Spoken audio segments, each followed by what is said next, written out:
Okay, so Brian, I'm going to come back to you on the next topic.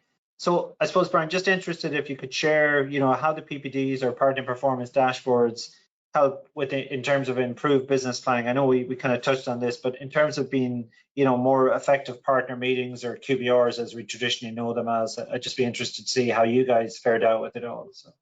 Yeah, no, it's a great question, Kenneth. And I think when we talk about this particular topic, I think it weaves in a lot of the other pieces of this conversation we've had already. And so as I sort of think about this question, in my mind, it kind of starts with what we've all been saying around having those measurable and defined KPIs right up front.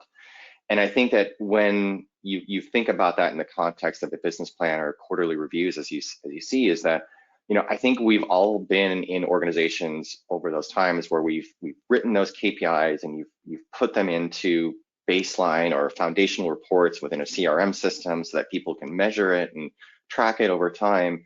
But then actually making it available and usable for an individual channel account manager either requires a lot of duplicative work, which is to say, well, I need to have this report, but it needs to be focused on these 5 reps. Because it's not just I can't just write it on a team. I have to write it, this enterprise rep and this commercial rep and this SMB rep and this federal rep, like all the different sorts of permutations that you have. So I've got to do a lot of duplicative work that then needs to be maintained over time if people end up changing roles in and out, which makes it really, really hard to keep things up to speed.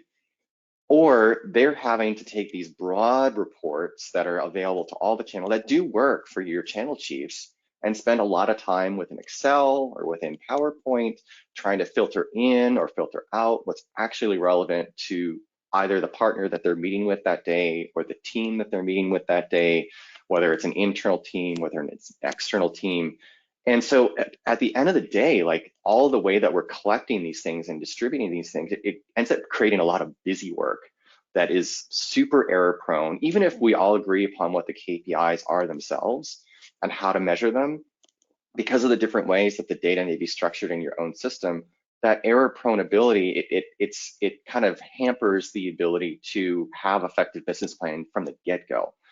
And so having that common stage that a PPD could provide or would provide for both the external users who are seeing what they're doing on a daily basis, how they're achieving against goals and other kind of metrics that have been put in place, while also providing that internal team with that easy to use and flexible interface that allows for the quick pivoting of the view on the health of the overall business that they're supporting, that they're responsible for.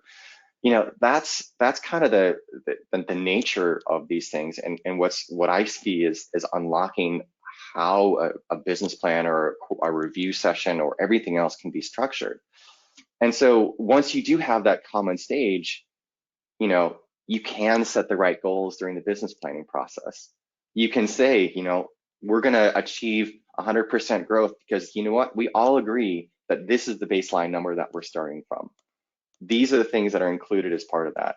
We're going to take 10 certifications. Great. You did 5 last year and I can prove it based on these 5 things. What you don't want to do, and I think we've seen sometimes before, is that you set some of these goals up from these systems that, or you think you've got the data right. And then someone is arguing about, well, this person left the organization. Well, they're not here any longer. So our goal should actually be dropped down a little bit. And you end up fighting about these little minutia points rather than trying to solve for what the future of the business and what the future of the relationship is going to look like.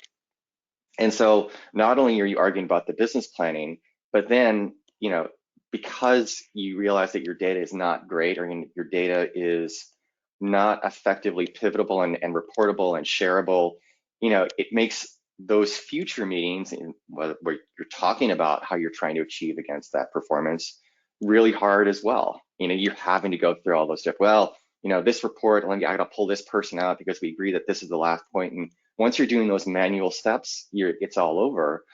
And you realize pretty early on, whether it's that first quarterly meeting or that second quarterly meeting, that business plan that looked all very nice and pretty that you shared with your channel chief or your boss, it's just sitting on a shelf because no one can track to all the KPIs or the things that you thought were accurate in the first place because you can't remember what all the puts and takes were that were involved in the beginning. And so On top of that, you then can't take a look as you're moving on quarterly review perspective and say, hey, where are the strong points this year? Where are the weak points this year? You know, what additional things do we need to do? Did we meet our goals when it came to providing MDF? You know, we said we were going to fund these particular events, but they didn't happen for one reason or another. Does that then mean we've got more to allocate in the back half of the year? Or maybe we've seen some really strong points in these particular regions. Let's actually focus some time and effort there. Or is it weaknesses in other areas where we need to come back and say, hey, you know what, you need to spend more time over here versus there because they don't seem to quite understand the story as well. Similarly, your products, you know, being able to report and track, you know, like we're seeing a lot of this version of the product over here or this service over here, but there's not a lot of uptick in this other strategic product that we've been spending a lot of time trying to talk about. We haven't seen a lot of pickup yet. And so, you know, the long and short of it is that without that common framework, without that common language that you set at the beginning, that you then input into a business plan that everyone agrees upon, that is all based on the same data that everyone can see, that everyone can share, and everyone can agree upon and not fight about what actually is included within that, then your quarterly reviews actually become a lot more effective because you're really just talking about what is the business like today, what have we seen, where do we need to go over the next 90 days, the next 180 days, and it just becomes a lot more effective planning process as opposed to, you know, trying to spend a lot of time on busy work that may or may not actually have be an effective use of anyone's time. Thanks, Brian. That's great. Laura, anything you wanted to chime in with on that? Well, I'll just add something that we had a learning around business planning process. So we're pretty solid on our business planning process, but keeping that alive, as Brian said, and not on a shelf was a challenge for us because it wasn't connected to any kind of performance or KPI system or tool, right? And because of that, we actually failed an internal audit because we weren't consistently measuring our partners in the same way because we didn't have that partner performance dashboard. And so one of the reasons we actually put the partner performance dashboard in place was to satisfy that internal compliance and audit requirement that we were not only putting the business plans in place, setting the KPIs, but measuring them consistently, frequently, and communicating that back to partners. So when we did take actions to increase investments or promote or demote partners within our ecosystem, it was based on a consistent set of reporting and which was fed through the dashboard. So I just wanted to add that as well, that there is some internal benefit as well from a compliance and audit perspective.